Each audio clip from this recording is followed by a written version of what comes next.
Explore the mystery at shrouduniversity.com. Dr. Petra Soens studied medicine at the University of Utrecht and did internships at Erasmus University in Rotterdam and graduated in 1970. He's been involved in 3D studies of the shroud for about 3.5 years, and he's produced a series of holograms of the face and the front and the back of the body. Dr. Soens.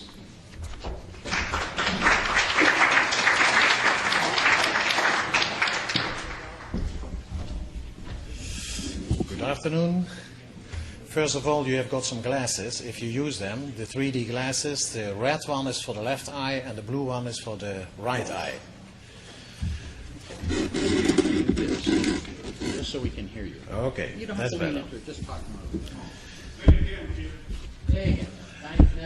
Okay. The glasses that you got are 3D glasses, and they will be used for some of the photographs that I will show you. And the red one is for the left eye and the blue one is for the right eye. First of all, I want to thank the organizers of the conference, Sue Benford and Joe Marino, for the opportunity to give this presentation here. My presentation summarizes work connected with digitizing shroud photographs taken by Giuseppe Enrier in 1931, enhancing the digitized images to improve details, then translating the enhanced images grayscale data into depth data, generating a sequence of up to 625 images of each of these, and combining these images with a holoprinter to produce holograms, 3D images of the shroud. It also summarizes my study of these holograms and discovery of heretofore unseen details, which confirm many previous findings and reveal some surprises. In 2001, my wife and I moved to Panama, the country where she was born. Being retired, I started to make wood sculptures as a hobby. In 2004, I decided to sculpt the Pieta, but I had an accident and fractured a vertebra. For 5 months, I was unable to work, so I used this time to search the internet for the most original face of Jesus Christ and Mary, his mother, to use in the Pieta sculpture. My search found 2 images called Acero Poeta, or not made with human hands, and they are the image on the tilma of the Virgin of Guadalupe in Mexico and the image of the man of the Shroud of Turin. I later used both face images in the Pieta sculpture, as you can see. Observations of 3D information in the shroud. Like we know, the Shroud of Turin is a textile made of flax. One side of the shroud shows the front and the back image of a crucified man. The image is superficial, meaning it is located on the surface of the uppermost fibers. The inside of these image fibers, that are 10 to 20 times thinner than a human hair, doesn't show this process. The image itself shows some qualities that are important for the 3D investigations.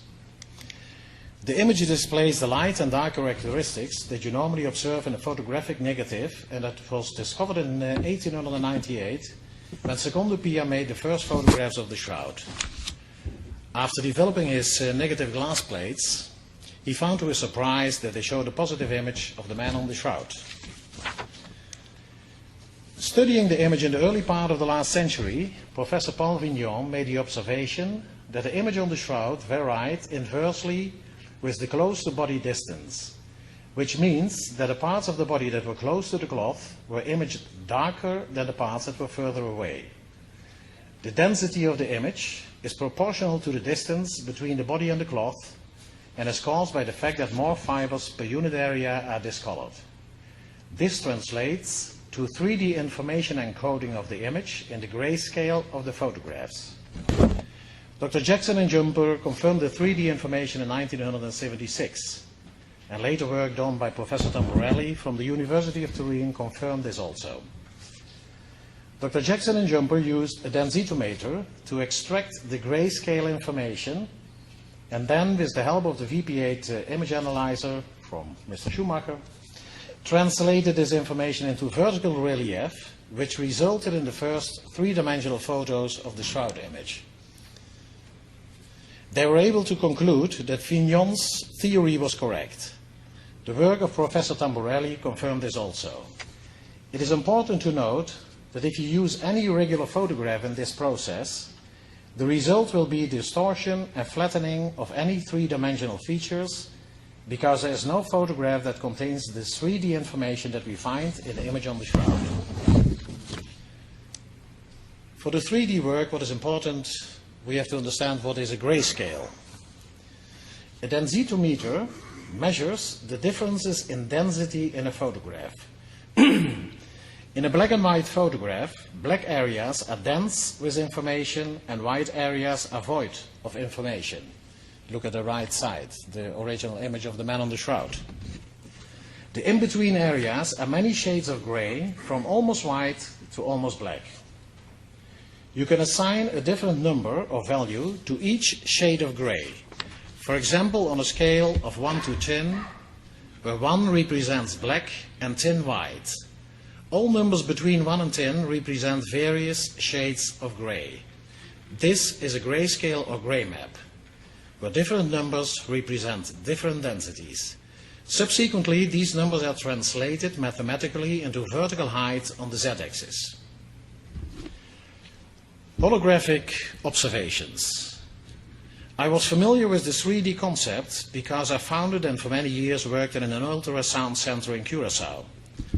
I also studied the theory of the holographic universe from Dr. Susskind, Van 't Hooft and Wheeler. So I was also very familiar with the concept of holography. There were two observations in particular that caught my attention. The image appears more distinct at a distance and fades when viewed at certain angles, particularly as one comes closer to the shroud. The image is faint, without well-defined boundaries, so the eye has no point of reference and it appears simply as variation of the background density. Secondly, after the fire in 1997, Aldo Guareschi, a professional photographer who was very familiar with the image, because he was working together with Henriet, was asked to photo document the examination of the shroud. He observed the following.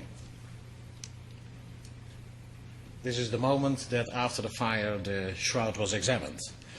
Moving around the table, with the shroud laid out horizontally, I saw this image so faded as if to practically disappear, while from other angles it seems as if the figure were almost outside the sheet. These two observations hint at holographic qualities, indicating that apart from the grayscale with the built-in 3D information, there might be holographic information present in the form of an interference or phase pattern. In order to investigate this possibility, I decided to form a team of experts and to produce holograms based on the scientifically proven 3D information in the grayscale of the image. That led us in a different direction of the 3D research with some unexpected results. Holography. Shortly said, holography is from 3D to 2D and back to 3D again.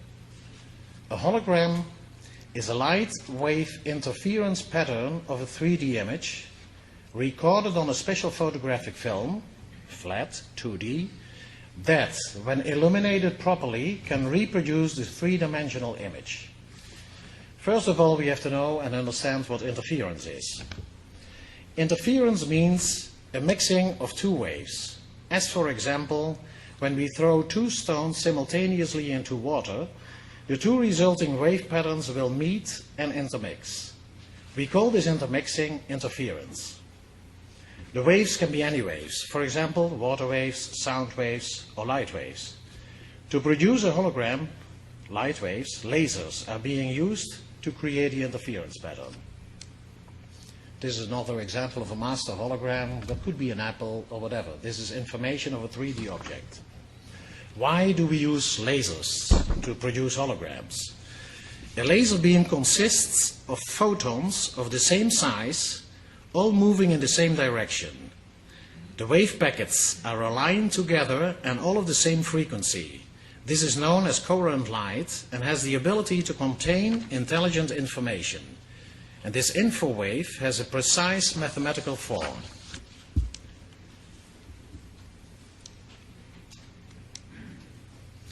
Producing a hologram the traditional way. To produce a hologram, a laser beam is split into two beams. This is a beam splitter. A reference on the left side and an object beam that goes to the apple. The reference beam is widened by a lens or a curved mirror and aimed directly at a sheet of holographic film, the master. The object beam is also widened but aimed at a physical 3D object, the subject of the hologram, which reflects the light onto the same film. The two beams meet, and like the waves in the water, they intermix and interact, forming an interference pattern that is recorded. This is the master hologram. So we have put our 3D information on a flat surface and fixed that there in a holographic plate. From the master hologram we can produce copies that, when illuminated with monochromatic light, for example a halogen lamp, from the same angle that the reference beam hit the plate, can be seen in 3D again. So here in this case we have only the reference beam on the left side. It hits the plate, and then floating in the air we have the apple, very detailed but in light.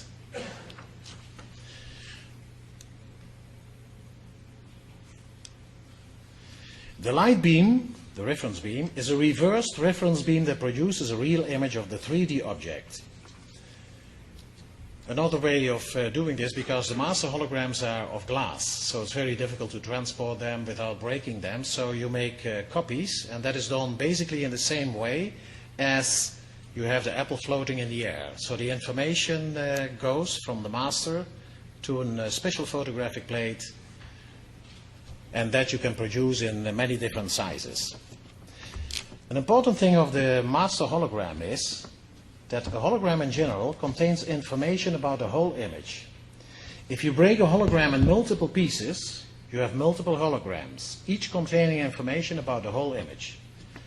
That would mean, for example, if the theoretical possibility that there would be that kind of information present in the shroud, that if you only have a small part of the shroud, you could reproduce the whole image, including the missing upper arms. But that's theory. The different stages of the process to create a hologram of the Shroud of Turin that we followed was first of all the photographic material. We used second and third generation copies of the original photographs made by Giuseppe Enrier in 1931 that were graciously made available to us by Alan and Mary Wenger. In those days, 1931, the most reliable light-sensitive material was an orthochromatic emulsion, which was sensitive to the blue and green elements of white light and insensitive to red, and that resulted in an enhancement of the image, which we of course needed because we wanted to make holograms of the image only. The next stage is the digitalization of the negatives. We digitized the Enrier negatives to facilitate translation of image density information into grayscale numbers with 70 till 100 pixels per millimeter. This is a histogram that shows that what we did with the digitalization, we took most of the information out of the central part of the shroud and not the sides, because we were not so interested in the sides, but only in the image of the man on the shroud. The next stage, and you have to use your 3D glasses now, is a very important step in producing the holograms from a 2D object like the Shroud of Turin is. Because holography you can only make from 3D objects, you can make a hologram. So we had to create the 3D, which is the conversion process from 2 to 3D. Bernardo Galmarini, an Argentinian 3D expert, translated the grayscale levels into depth data on the z-axis and, where necessary, repaired and softened existing image areas that were void of 3D information, perhaps the result of historic insult and damage. As we know, there are many areas in the image that have no information, but we will come back on that. Let me dim the lights.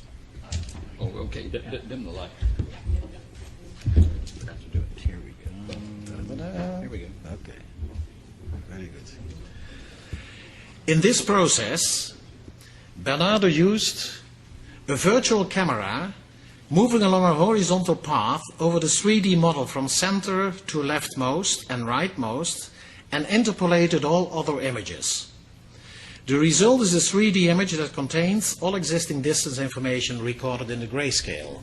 Here you basically go from the grayscale on the left, where we took the blood out, with intermediate stages to the conversion process on the right side.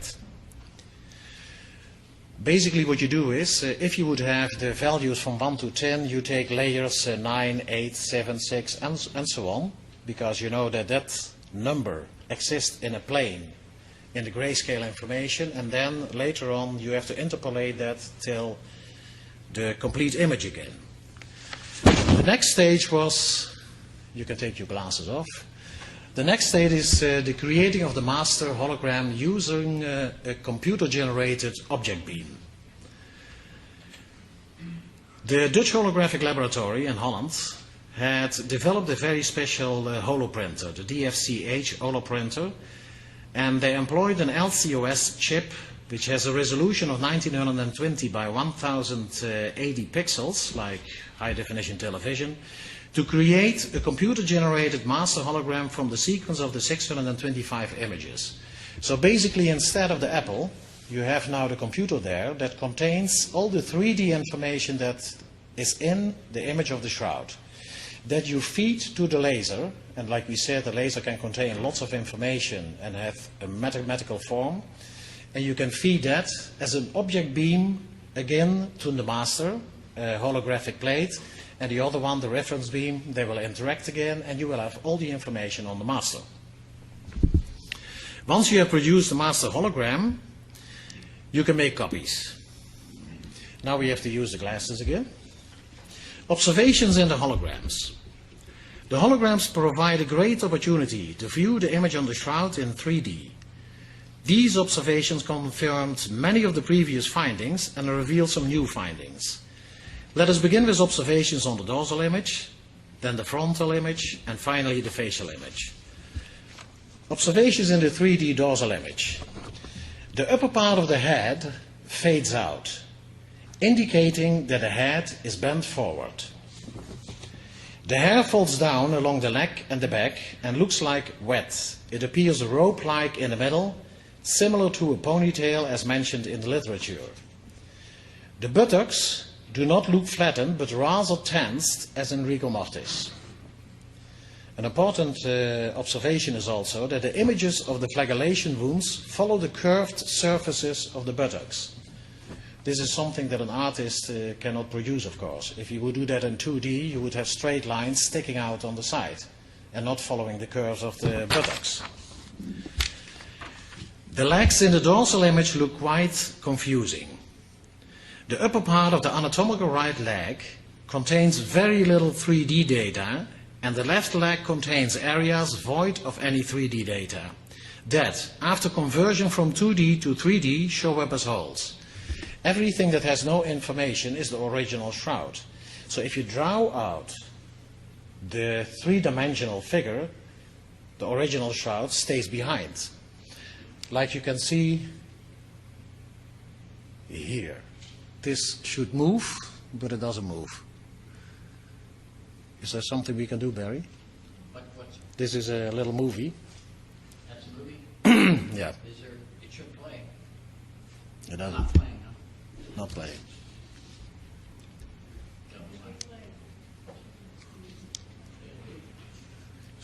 No. Is there a, it's just set to automatically play. Yeah, it Standard should. PowerPoint, it should play. Yeah. I don't know why. I don't know why either. Well, basically this is a little movie where you see the body move from left to right, and you can appreciate the 3D very well. But okay. Either you go out of the display, then you'll be able to push in the middle, or try to go out of the display mode.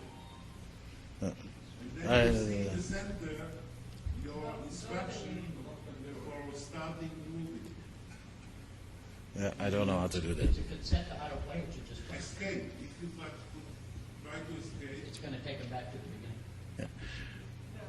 Okay. To appreciate the degree of bending of the leg, we will have to rely on data from the frontal image because there's a lot of information missing here.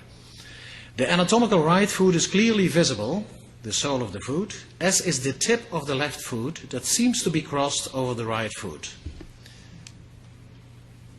Observations in the 3D frontal image.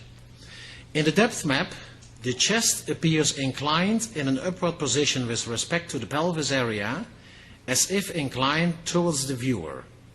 The chest also appears to be expanded. Also, the abdomen is bulging. The arms appears to be rigid and oriented in an almost horizontal plane. The elbows are not inclined downwards. They rather seem to lie in a plane together with the lower and missing upper arms. The anatomical left lower arm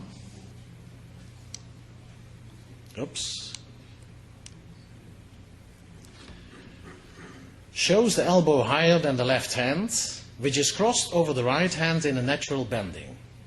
The right wrist is under the left hand, over the space between the two legs.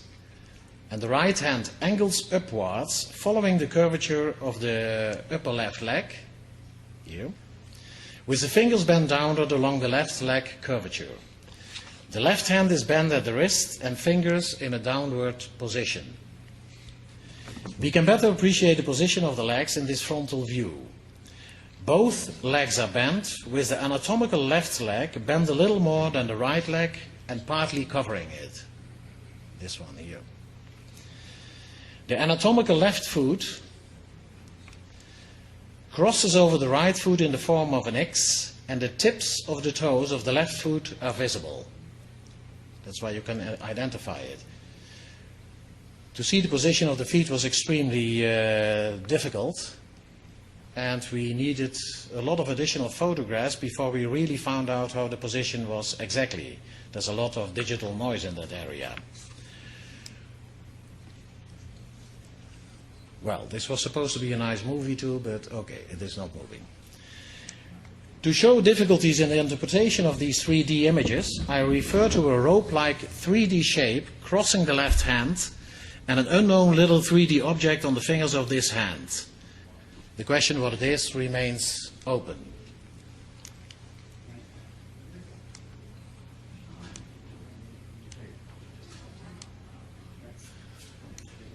Here you can see there's something in 3D here, and there's something in 3D here. But what it is we don't know, because you cannot even see the shape of the fingers here anymore, but there is evidently something in 3D. Might be a rope, I don't know. Observations in the 3D facial image. In conventional shroud photographs of the face, we observe a blood spot seemingly hovering above the head. In the 3D image, however, this blood spot appears to rest on top of the head. Like we know, the blood images result from actual blood contact. That is the effect that you would have if you would put a towel on a wet face and you open it up, then the sides will be very outside the face. That is what happened with the blood spot here also. When they opened up, then the blood spot went up, but it is actually on top of the head. During the 2D to 3D conversion process, image areas that were void of 3D information in the gray map showed up as holes. Like I explained before, that is the real shroud, so that stays behind. Looking at the face, there were multiple little holes on the forehead, the right and left sides of the face. Okay. Sorry.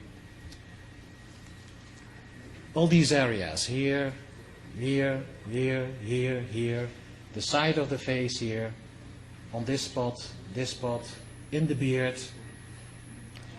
is void of information. Also here on this side you can see multiple spots. So the anatomical right side of the mustache and beard and the middle of the lower part of the beard. When we saw this, I remembered photographs of the face and middle part of the body in the book by Dr. Alan and Mary Wenger, where Professor Avinoam Danin of the Hebrew University of Jerusalem had drawn in images of flowers and plants that he had discovered in the Henriet photographs. This was done by Professor Avi Noam many years ago already, where he drew in, and you can see on some places on the face, you can see these flowers.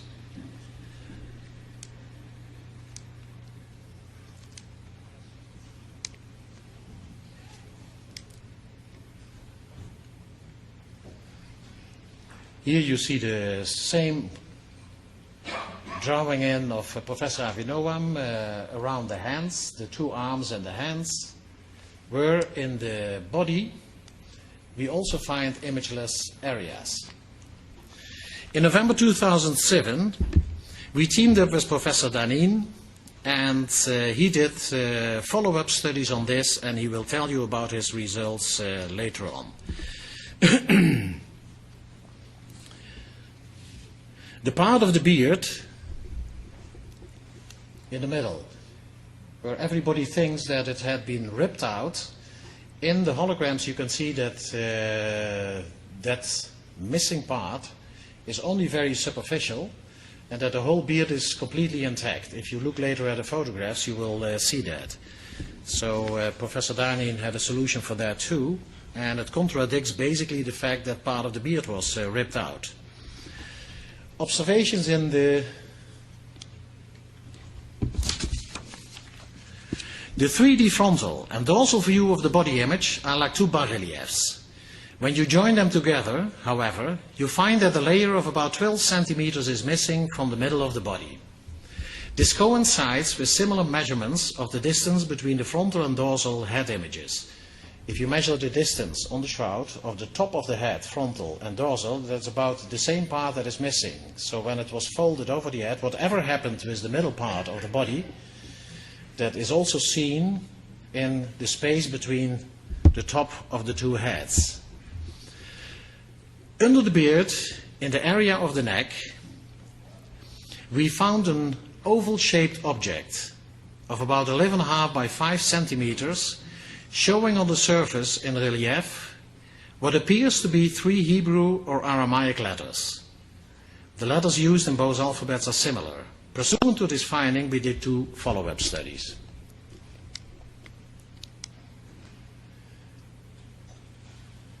You can see under the beard, in a hologram, 1, 2, 3 shapes. Here you can see them again with the shape of something, 1, 2, 3. And on this photograph, it is pretty clear, 1, 2, 3, with here the shape of an object. I was very well aware about the criticism of many people on images that were found on the shroud. So when I saw the letters for the first time, more than 2 years ago, I kept very quiet about this, and I set up a set of experimental studies to confirm what I had found before I came out with this. So first of all, what I did was this. We researched photographs of the 3D studies that were done by Dr. Jackson Jumper, Professor Tamborelli, Professor Nello Balosino, Aldo Guareschi with his photorelief technique. They all contained the vertical relief properties observed in the hologram, confirming the presence of an object under the beard. Here you can see the work that was done by Aldo Guareschi with the photorelief technique. And you can see that there is clearly here a vertical relief. The same like you see in the face, or the same like all protruding parts here, or the fingers, or whatever. In every 3D study, it shows up right away. There's a vertical relief here. There's a vertical relief here again. Like here you see a fold. This is also a fold. There's a little fold on the top of this, but under it you see very clearly the shape of a solid object. Here it's visible again. I have more photographs of that, but this is basically the studies that we did to confirm that there is something solid under the beard. There was something solid under the beard. This is the copper image that is in the Museo della Sindone in Turin, specially made for blind people. And here you can see very clearly that there's a vertical relief. You can also see on the surface that there are vertical reliefs on the surface itself. The next step that we did was this. We researched many photographs of the face taken by different photographers. And we had an opportunity in November 2007 to have access to the extensive collection of the 1978 photographs of Vernon Miller. The photographs of Vernon Miller were donated by Vernon to Tom de Mouala in Raleigh, and he made them accessible to us. Many of these photographs showed the oval outline of the object, and several of them the shape of the 3D letters. According to photographic experts that we consulted, the reason the letters are visible in some photos and not others, but the shape in others, could be due to differences in depth of field resulting from different lighting conditions and aperture settings chosen by the photographers. Here you get a series of photographs. For this you need your 3D glasses. This is a 3D study, I forgot to mention this. This is a 3D study that we did, specifically concentrating on the neck area.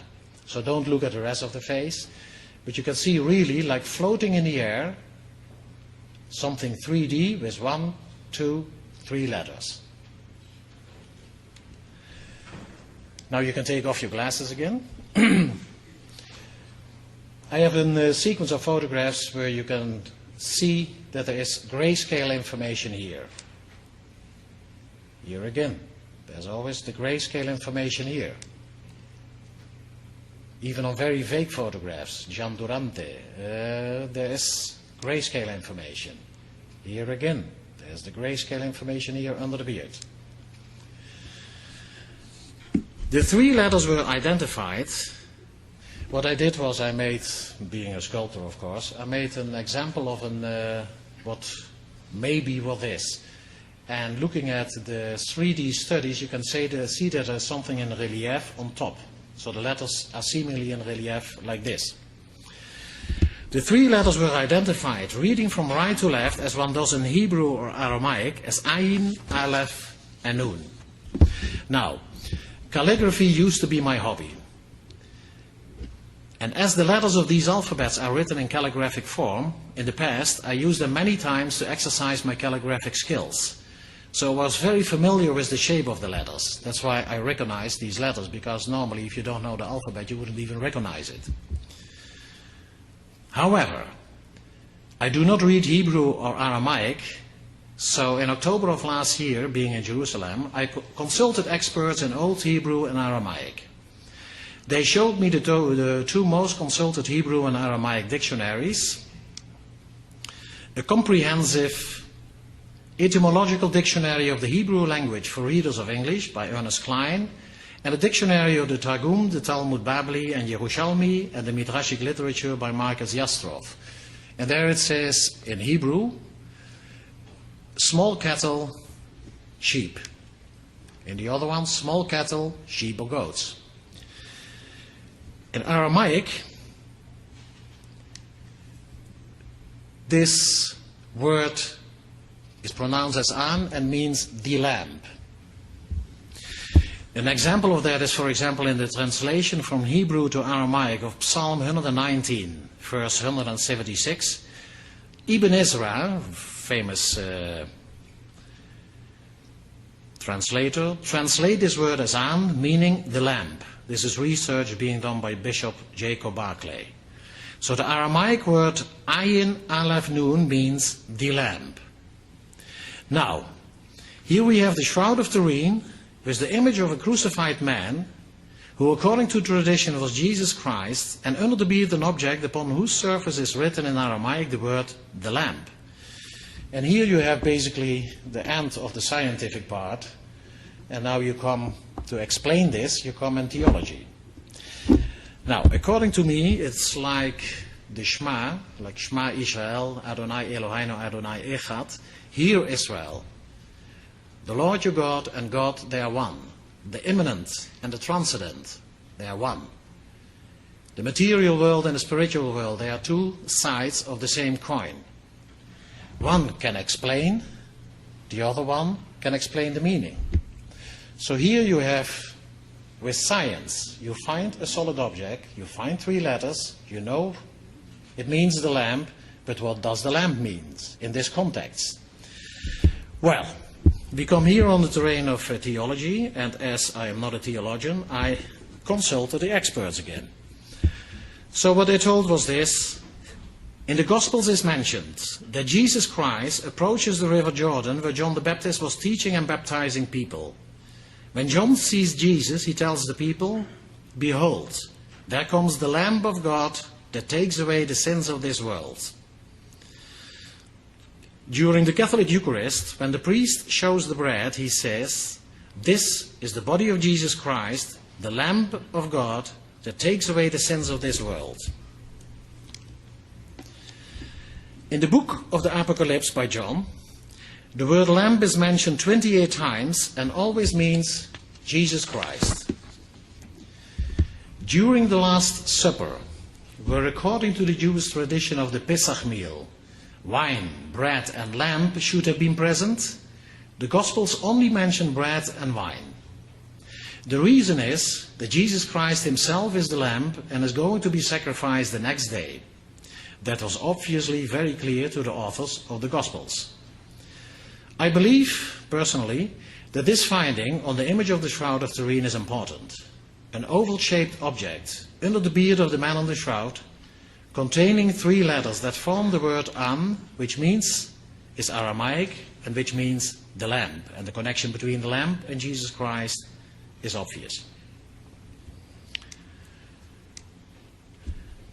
I want to give a special thanks to my sponsors. Like yesterday, the discussion was about the money.